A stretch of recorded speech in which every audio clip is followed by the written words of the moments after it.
You're not ignored. People respond to you. They smile. They include you.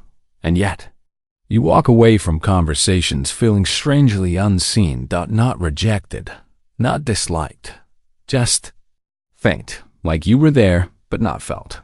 You've probably wondered why this keeps happening, and more importantly, why it hurts in such a quiet way.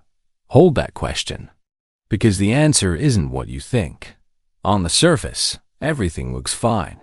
You have people to talk to. You're not socially isolated.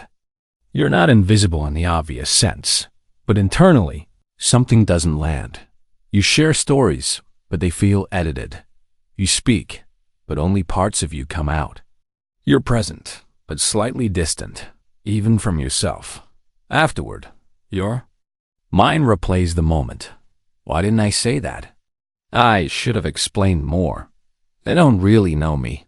This doesn't just affect conversations. It shapes identity. You start to feel interchangeable, replaceable, like a background character in your own life. In relationships, you become easy to be around, but hard to deeply connect with. In groups, you're liked but rarely missed. Over time, your self-talk changes. You don't say, "I matter." You say, "I don't want to take up space." Psychologically, this pattern has a name. But before naming it, we need to understand where it came from, because this isn't a personality flaw. It's a learned strategy. Here's the part most people never hear. You didn't become invisible by accident. You became invisible because, at some point, being fully seen didn't feel safe. Your nervous system learned something early. Connection requires regulation. So you adapted. You softened your edges. You filtered your reactions. You learned how to be acceptable rather than authentic. Visual, abstract brain animation. This is not weakness. It's intelligence.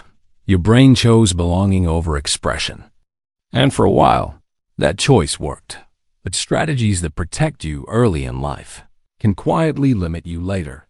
The invisibility you feel now is the cost of an adaptation that once kept you safe, and the brain doesn't let go of adaptations easily. That's where the mechanism comes in. Let's break this down simply. Your brain has two priorities in social situations. Stay safe, stay connected. When those two conflict, safety wins. From a neuroscience perspective, this involves the threat detection system, the amygdala, and its networks. If early experiences taught you that expressing too much led to criticism, emotions made others uncomfortable, being too much caused withdrawal, your brain learned to preemptively regulate you, not consciously, automatically. Here's the metaphor. Imagine you're a radio signal. Originally, you broadcasted at full volume, but at some point, there was static, interference, negative feedback. So, your brain turned the volume down to avoid noise. Now people can hear you, but they can't feel the signal. That's invisibility. The mental model looks like this. Expression gives risk, gives regulation, gives safety. The problem isn't that you don't express yourself. It's that expression is filtered before it reaches consciousness. You don't choose invisibility. Your nervous system enforces it. And here's the key tension we haven't resolved yet. The same system that keeps you socially safe also prevents emotional resonance. So how do you change that without forcing yourself to be louder? That's where the framework begins. This isn't about confidence. It's about recalibrating safety. We'll use 4 principles, each grounded in how the brain learns. What to do. Start noticing the exact moment you almost say something, but don't. Not after the conversation. During it. Why it works. This activates the prefrontal cortex, the part of the brain responsible for conscious choice. Right now, your editing happens subcortically, below awareness. Awareness interrupts automation. Real-life example. You're about to disagree lightly. Your chest tightens. You soften the statement instead. That's the moment. Don't change it yet. Just notice. Curiosity before correction. What to do? When you feel invisible, focus on physical sensation instead of mental explanation. Tight throat, shallow breath, sunken posture. Why it works. The brain encodes safety through the body, not through logic. Trying to think your way out reinforces the same loop. Sensation brings you into the present nervous system state. Real life example. After a conversation, instead of replaying words, notice how your shoulders feel. That data matters. More than the story. What to do? Express one unfiltered detail per interaction, not a big reveal. Not a speech. One honest signal. Why it works. The brain updates beliefs through prediction error. When you express something real and nothing bad happens, the nervous system recalibrates risk. Real life example. Saying, actually, I felt uncomfortable there. Instead of it was fine. Small, specific, real. What to do?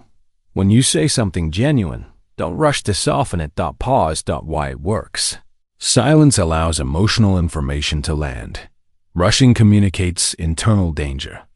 Pausing tells the brain, this expression is survivable. You share a personal thought.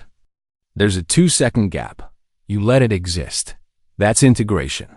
Let's tie this together with one model. Think of visibility as signal strength, not personality. Your nervous system learned to lower the signal to avoid rejection. Now, the work isn't to shout. It's to gently increase clarity. The process is awareness gives sensation, gives micro-expression, gives safety update. Each time you complete the loop, the brain learns something new, not intellectually, biologically. You stop trying to be seen and start allowing yourself to be perceivable. That difference matters. Here's the final thought to sit with. You don't feel invisible because you lack presence. You feel invisible because you learn to protect it. And protection isn't permanent. It's adjustable.